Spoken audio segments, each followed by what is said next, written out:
You have Christians here. This young man here, he takes this as an excuse for giving his card. He is a mission for Jesus. He wants to give you a card. I said, look, he was speechless, didn't have one question to ask. There's something wrong. With the Holy Ghost seems to desert people when they come to the mic to ask questions. What is happening? You have the Spirit in you, but nobody asks questions. I said, look, the way is, the Quran says how to find out. This book confirms what is right in your book. And it corrects what is wrong. It corrects you. And it supplements things that you don't know, it supplements. This is the claim of this book. Now you analyze this book. You know the Bible already. Now read the Quran is offering solution to your problem. Problem of alcohol. You haven't had it yet. In 2000 years, with all your born agains, 75 million born again Christians in America, you haven't got solution to your problems. If you want the answers, the problems, the solutions are here.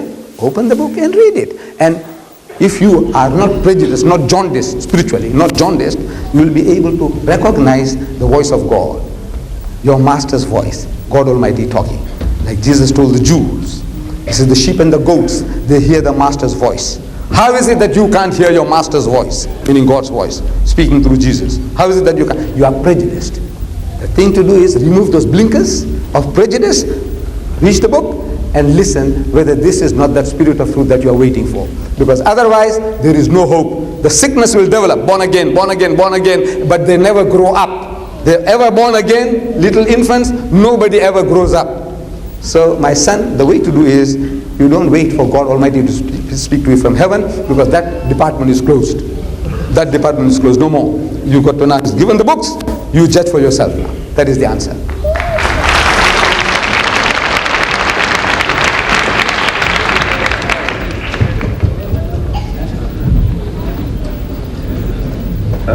I found your lecture very informative and at times entertaining, very interesting to listen to. What I found very sad, I am a born-again Christian, what I found very sad was that in 40 years, and correct me if I'm wrong, but I believe you did say that in 40 years, you've never met a Christian who has been able to come to the front and tell you what the Holy Spirit's done for him. Is that correct?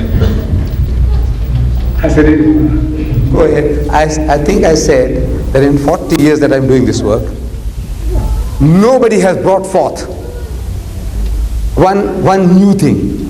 That any church, including the born-agains, you have to come and tell me that this Holy Ghost came and told you solution to these problems. Where? Which church he came to? When did he come to you? To give you answers for the rest of Christendom, that now alcohol, what you do about alcoholism, what you do about gambling, what you do about surplus women, what you do about racism. I want to know what the Holy Ghost told anybody. In 40 years I'm asking, nobody has come out with one new truth which the Holy Ghost gave to any church at any time. One new truth. If you have it, let's hear. Can I share it? Yes. Well, I should be aware because you're a reasonable man and a deep thinking man. God is interested in men and women. And God is interested in my life. And since the Holy Spirit came into my life, when I became a born-again Christian, He's helped me make decisions concerning my money. He's helped me to love my wife. Individually, any system. See, there are people looking for a way out. Christians are looking for a way out. Some find it in Hinduism. Some join the Hare Krishna movement. Some join the devil-worshipping cult. Look, you find somewhere along the line, the guy gets caught out, he becomes a Jehovah's Witness. He says he found it. He becomes a Seventh-day Adventist, he found it. Some become born again, this is he found it. The experience this is talking about is something subjective. In other words, human being, anybody, you're looking for a way out, his wife and him must have had quarrels, endless quarrels. Maybe he was imbibing too much alcohol. All these were problems there. He was looking for a way out, and somebody came along with a little charisma and said, look, my son, allow Christ to come into your life. I say it works. It does work. There's no doubt about that. But Hare Krishna movement also works. Islam also works. Buddhism also works. You are a drowning man clutching at straws. Somewhere along the line, some little help, and you have saved yourself. But the question still remains. Look, you haven't answered the question. 40 years. Not a single Christian in the world of any church or denomination has come forward to say that the Holy Ghost gave my church this solution. The Anglicans, the Roman Catholics, the Presbyterians, the Lutherans come as any church.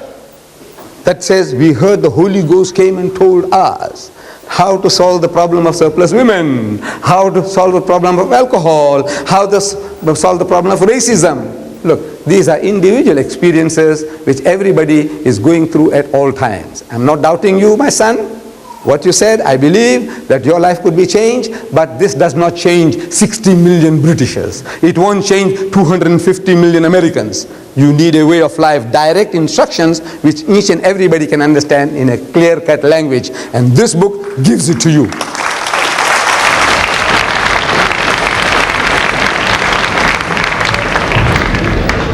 Assalamu alaikum. Sir, I am a Muslim, and therefore I speak under the assumption that the people who follow me, with some exceptions, are also Muslims, and therefore I'm in my right place to speak. My point to you, sir, is this, that at the start of your well-prepared and well-researched talk, you referred to Jesus Christ as Hazrat Isa alayhi salam. I, as a Muslim, like yourself, believe in Hazrat Isa alayhi salam as a true prophet of God.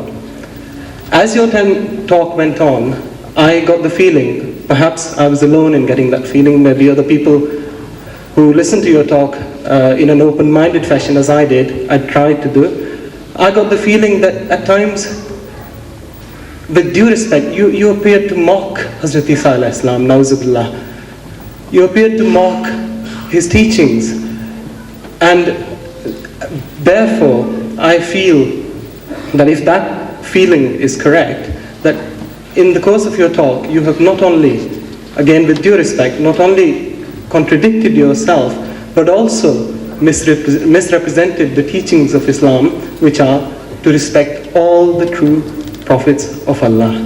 What are your comments on this, sir? Before you move away from the mic, you see, you made an allegation, very serious allegation, that I mocked Jesus. I just want you to give one example. One example. Look, I spoke for more than an hour.